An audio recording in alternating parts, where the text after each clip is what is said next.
no Jornal da Top, a entrevista do dia. Informação direta de quem entende. Um oferecimento BDM Digital, 067 Vinhos, Diário MS News, Ranking Pesquisa. Nós vamos conversar com Késia Miranda, que é advogada formada em Direito pela Universidade Federal de Mato Grosso do Sul. E ela também atua entre direito, inovação e economia digital, com foco em regulação, governança e estruturas jurídicas aplicadas a tecnologias emergentes. Seja muito bem-vinda, Késia. Obrigada pelo convite, é um prazer estar aqui com vocês. Doutora Késia, há quanto tempo você já está atuando como advogada? Olha, mais de 15 anos e nos últimos 6 anos, mais especificamente nessa área de Digital Finance, né, que são finanças digitais. Nós estamos ali em São Paulo hoje coordenando as ações de regulamentação do BDM, do Grupo BDM, e estamos à frente aí de algumas resoluções, instruções normativas, audiências, consultas públicas, né, tudo que envolve a regulamentação tanto dos ativos virtuais, quanto também das sociedades de crédito direto, instituições de pagamento no meio digital aqui no Brasil. Legal. Rogério Zanetti. Doutora Késia, bem-vinda. Obrigada. A senhora é diretora jurídica, é isso? Isso. Do BDM, né? Isso. BDM, nosso parceiro aqui. E a grande luta nossa aqui como comunicadores é explicar de forma muito clara e popular para os nossos ouvintes o que é o BDM, o que faz ele diferente do banco normais, digamos assim, que a gente tem no mercado. Nos ajude nisso. O que é o BDM? Como que é o mecanismo que faz ele funcionar tão bem e ser tão sucesso? Olha, a gente está vivendo o futuro das finanças, então assim como o BDM tem outras iniciativas que têm surgido tanto no Brasil quanto fora do Brasil, mas o que é mais inovador e disruptivo é que o BDM é algo que surgiu assim, na minha opinião, despretensiosamente aqui no Mato Grosso do Sul, mas como tem uma tecnologia blockchain envolvida, nós temos uma emissão de tokens que tem uma precificação. Então, mas para o nosso ouvinte entender, o que é o blockchain e o que é o token? Até peço desculpas porque como a gente está falando de um mundo novo, né? A gente tem muitas terminologias ainda na língua inglesa. Sim. Nem tudo está aportuguesado, né? Então a gente fala de blockchain como uma espécie de livro-razão contábil digital, onde você não tem como alterar ou mudar alguma transação. É uma segurança, no caso. Isso. É uma plataforma tecnológica que traz aí uma auditabilidade, uma rastreabilidade. A gente fala que as transações são trackables, ou seja, são rastreáveis, traqueadas, né? Não tem como você fazer uma mudança de informação ali. Ou seja, é uma tecnologia que veio para ficar. Nós temos aí vários países já muito desenvolvidos nessa parte de colocar blockchain não apenas em transações financeiras, mas também em logística, na parte de contagem de estoque. Vários países, como a Suíça, por exemplo, têm adaptado muito o seu modelo de gestão pública, trazendo tudo para uma plataforma blockchain, porque você automatiza muitos processos operacionais e diminui sensivelmente os custos intermediários. Certo. Mirti Ramos. Doutora, o seu escritório também está presente em São Paulo, aqui em Campo Grande, Florianópolis, né? E é referência em direito digital, proteção de dados e regulação de tecnologias emergentes. A gente ouve tudo isso e a sensação que me passa é que nós deveríamos estar mais seguros com todas essas inovações, né, com todos esses iTokens e sei lá mais o que. Né? Eu estou falando bem a linguagem da pessoa que não entende muitas vezes essa linguagem mais difícil. Porém, a gente vê que o número de golpes envolvendo os bancos tem crescido bastante. Muito. E são golpes muito sofisticados. Uma vez eu conversei com um gerente de banco, ele falou assim: o golpista que vai fazer isso, ele não é um ladrão que vai chegar com uma arma na cabeça ou que vai ameaçar alguém. É uma pessoa extremamente preparada, né, que vai se passar e vai enrolar a pessoa até conseguir. Né? Eu quero saber se esse número de aumentos de golpes tem preocupado também o setor jurídico E se esses casos também chegam até você, e como são resolvidos? Como que a gente pode resolver para tornar a pessoa mais segura? Muito pertinente a sua pergunta. Assim, nós realmente temos vivido momentos bem preocupantes, porque esses golpistas, eles geralmente fazem uma análise do histórico da pessoa, seja nas redes sociais, ele faz uma breve pesquisa, e hoje em dia a gente também tem esse hábito de postar muitas coisas, né, sobre estilo de vida, lugares que você frequenta, e já dá para mensurar o padrão de vida que a pessoa tem. Então, é sempre muito importante que o governo, ele cada vez mais tenha políticas públicas de educação, não só financeira, mas de educação digital. A gente ainda está aprendendo a conviver num ambiente digital, num ambiente das redes sociais. Então, esses golpes são de engenharia social. A gente tem aí dados que, por exemplo, a cada 10 registros de ocorrência, hoje em dia, aqui na DEPAC de Campo Grande, 8 a 9 são de golpes de engenharia social, no qual ou a pessoa cai por não apenas idoso, hoje em dia você tem todas as faixas etárias sendo vítimas desse tipo de golpe.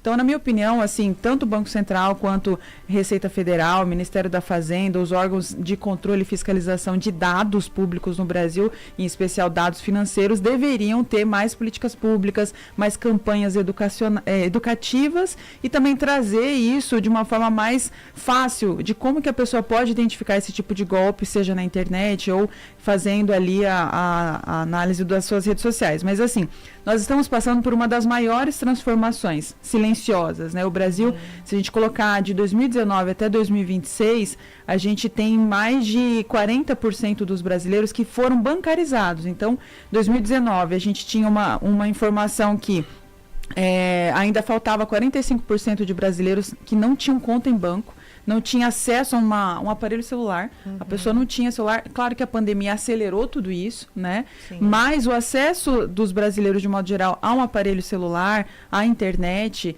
acabou tendo esses efeitos deletérios, né? Que são, infelizmente, esses golpes, mas que acredito que agora nós estamos tendo mais também oficinas de capacitação dos próprios promotores, policiais civis, juízes. O Poder Judiciário também está se equipando mais no sentido de entender como refrear esse tipo de efeito, porque é um efeito da globalização, da digitalização da economia, do aumento do brasileiro no contato com o seu aparelho celular.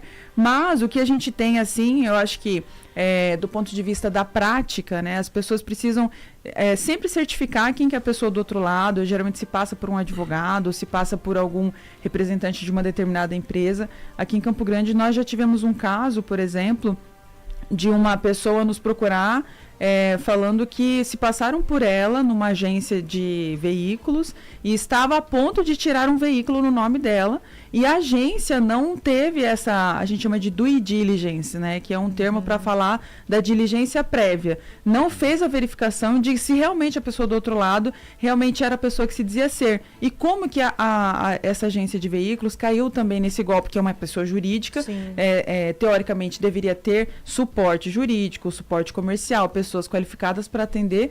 E aí, quando a gente foi verificar a documentação que foi enviada, a pessoa do outro lado, o golpista, ele tinha assinado no Gov.br.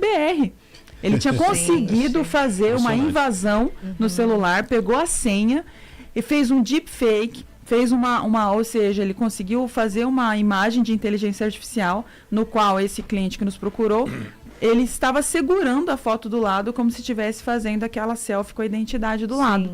Então, assim, a gente realmente precisa cada vez mais ter educação digital.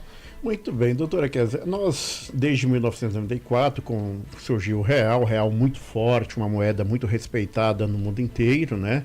E o brasileiro passou a ter uma segurança na moeda nacional. Aí veio aí o Pix, caiu no gosto do brasileiro, principalmente da juventude. Hoje, quando minha filha mesmo, eu vou te dar um dinheiro aqui. Não, pai, faz Pix, né? Me faz Pix, porque... né?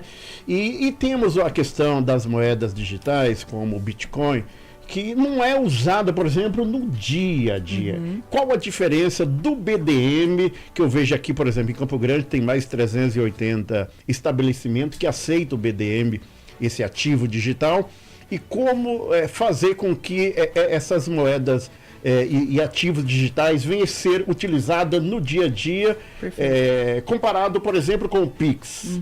Como que é isso? Puxando o gancho até no que você comentou sobre golpes, né? Golpes não apenas de engenharia social, mas com criptoativos, com criptomoedas. Bom, com relação à nossa memória coletiva do que a gente tem de operações, né, de investigações da Polícia Federal, do COAF, do GAFI, que são órgãos responsáveis por conter a lavagem de dinheiro no Brasil, nós temos números preocupantes. Mais de 80% aí das operações envolvendo criptoativos e criptomoedas vieram com esse condão, né, de lavagem de dinheiro. Então, tem essa memória do brasileiro geralmente associar a uma ilicitude, a uma marginalidade ou a algo não seguro. E isso, na minha opinião, é culpa do próprio Banco Central brasileiro, que demorou muito para se adaptar a essas regras de digitalização da economia. Então, a gente fala, né, criptomoedas como aquele ativo virtual que tem um valor mobiliário, né? E o ativo virtual, ele pode ser uma NFT, uma criptomoeda, um stablecoin, um altcoin. Então, são nomenclaturas ainda muito novas, né, para o brasileiro cidadão comum. O BDM digital, no entanto, ele é um token de utilidade, ou seja, é um token, é um ativo virtual, mas não é uma criptomoeda. Entendeu? Então, assim, como um ativo virtual lastreado em um ecossistema de empresas, nós temos a estabilidade do ativo. Ou seja, ela tem um fundo de reserva que garante o valor. Um lastro. Isso, um lastro. E aí, no nosso planejamento, que vem de uma equipe interdisciplinar, né? Inclusive, aqui está uma parte da nossa equipe, né? Nós temos pessoas trabalhando na área da economia, da contabilidade, do direito, inclusive nessa parte do marketing também, porque a forma que a gente fala sobre o ativo responsabiliza a empresa ou os seus representantes. Então, o judiciário, ele tem entendido hoje em dia que essas plataformas de ativos virtuais, elas têm o dever informacional. Então, é dever da plataforma, da empresa que está emitindo tokens ou trabalhando com esse tipo de ativo, trazer capacitação para os seus representantes, é o que está acontecendo no BDM Digital, educação digital e auxiliar também na prevenção de golpes. Então, no caso do BDM, nós temos um ativo que iniciou em 2020 a R$3, hoje, mais de 6 anos depois, a gente está quase a R$14, R$15, e isso veio com uma evolução que não foi da noite para o dia. Né? Teve uma evolução que alcançou índices mais satisfatórios do que, por exemplo, o CDB, a poupança, né? Mas, ao mesmo tempo, nós sabemos que com a inclusão desse ativo em outros estabelecimentos, com o número de transações dentro da blockchain, esse ativo tende a valorizar. E é uma questão mais de mercado do que de direito, entende? Então, como o BDM tem esse ecossistema de mais de 25 empresas, e aí, nessas empresas, nós temos aí 2 entidades que, na verdade, não são empresas, que são fundos registrados na CVM, um de multimercado e outro fundo de direitos creditórios, para que o governo, as entidades reguladoras possam ter essa comprovação do que a gente chama de segregação patrimonial. Legal. Então, hoje em dia, não é mais uma terra sem lei, não é mais o Velho Oeste. Então, tem regras e essas regras são bem claras. Muito bem. E o ouvinte que está aí ligado na Rede Top FM, nas nossas redes sociais, que já está utilizando o BDM Digital, qual a mensagem, você como advogada, que responde pela empresa, o que você tem a dizer para essas pessoas e para essas empresas que utilizam o BDM? Eu acho que nós estamos num deadline hoje na parte regulatória, ou seja, até outubro mais ou menos de 2026, nós temos prazos a serem cumpridos, não só pelo BDM, mas por todas as empresas que trabalham com ativo virtual no Brasil. Então, nós temos instituições que vão ser ou não autorizadas pelo Banco Central a continuar as suas operações. Então, para quem já está trabalhando com BDM, o que a gente tem de informação que é bastante positiva é que o BDM já tem adotado, embora não fosse sua obrigação, um padrão bancário de operação.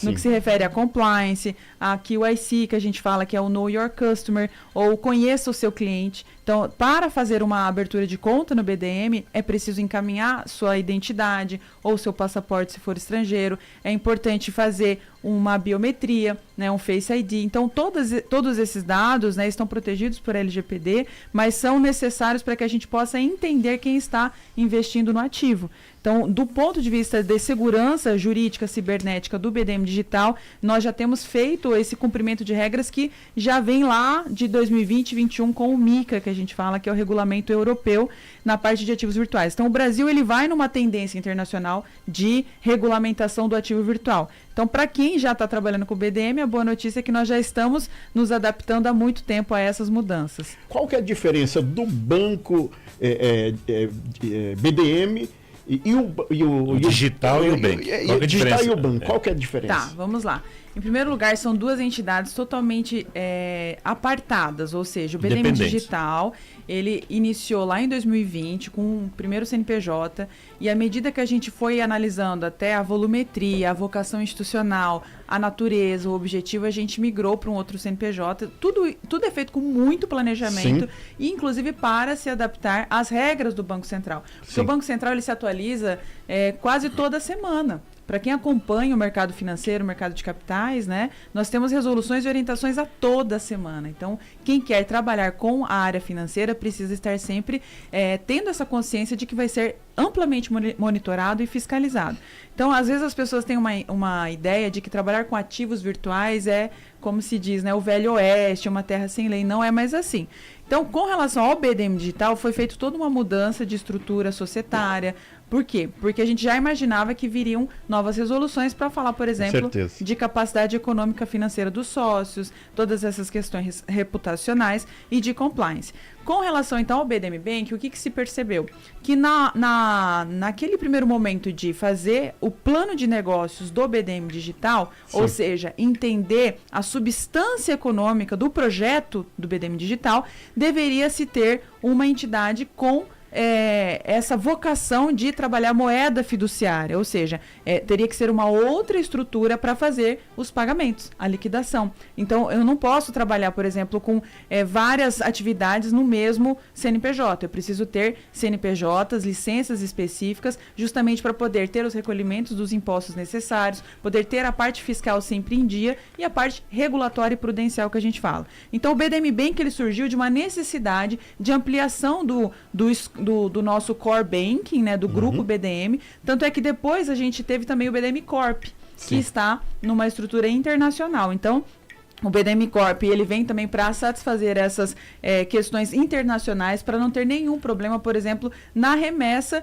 de valores internacionais, nas questões que a gente chama de cambiais. Isso a gente já imaginava lá em 2020 e 2021, tanto é que em 2025 agora, nós tivemos a resolução 520 e 521, que fala exatamente sobre essas autorizações e essas necessidades de regulamentar remessas internacionais em ativos virtuais. Então, o BDM Digital, ele foi vamos colocar assim, a fase embrionária do ecossistema. Depois foi feito todo um planejamento para que tivéssemos um banco digital, mas já na natureza como se fosse, por exemplo, uma instituição financeira tradicional. Mas, né? doutora, na moeda fiduciária. A pessoa que está em casa fala, quero abrir uma conta no BDM, tanto faz no digital quanto no bank? Depende do objetivo, né? Exato. O digital, ele vai sempre oferecer uma outra forma de trabalhar o ativo. Por quê? Ele tem uma outra natureza, ele é tecnologia. Então, BDM Digital é tecnologia, BDM Bank é banco digital.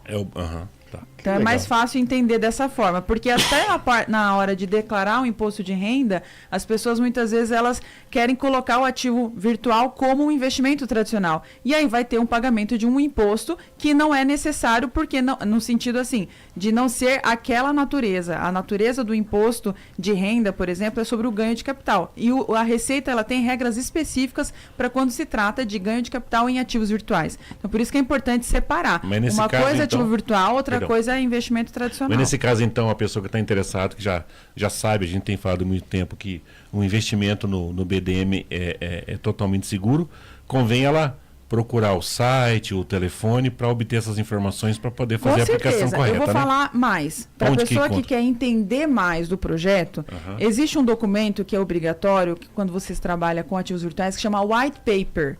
O nome, esse documento é como se fosse uma certidão de nascimento do ativo digital.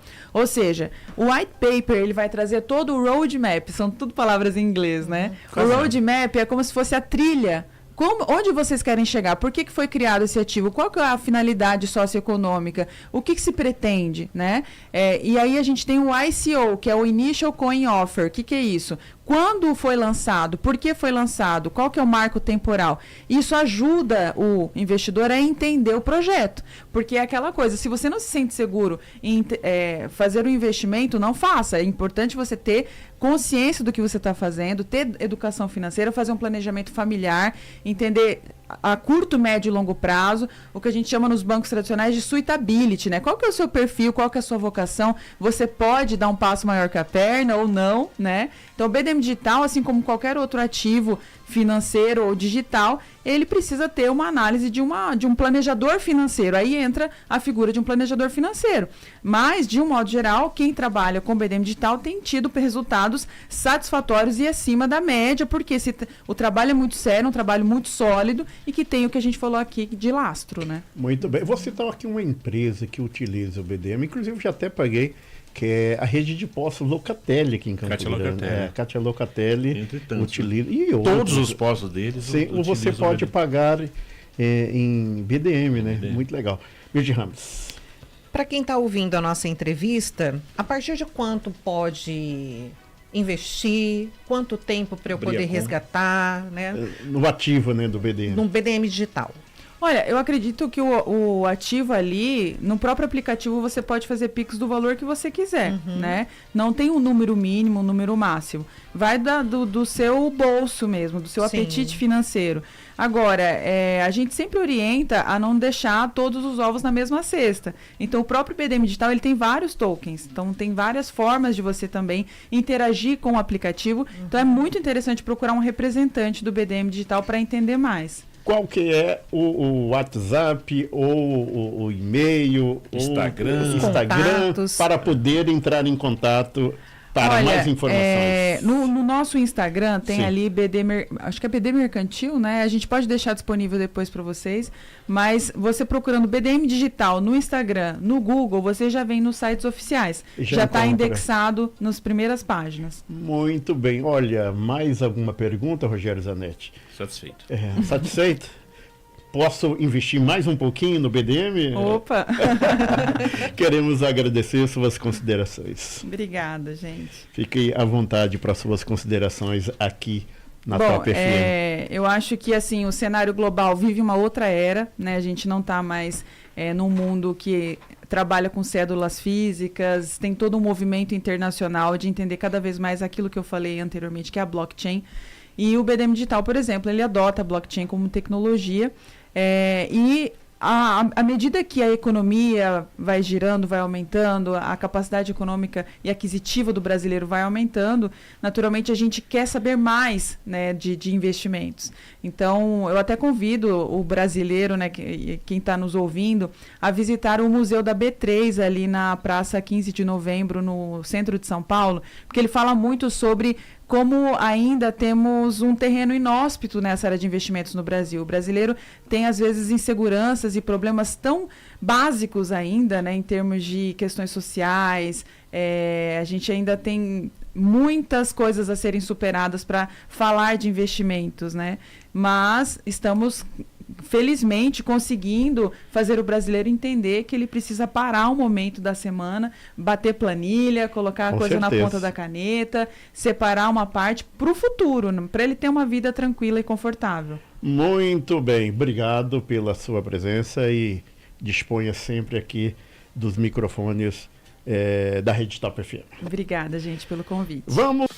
Um oferecimento BDM Digital, tecnologia brasileira para o futuro que já começou. Acesse o site bdmdigital.com.br. 067 Vinhos, onde a experiência acontece. Acesse o site 067vinhos.com. Diário MS News, seriedade na informação. Acesse o site diariomsnews.com.br. Ranking Pesquisa, habilidade e inteligência, rankingpesquisa.com.br.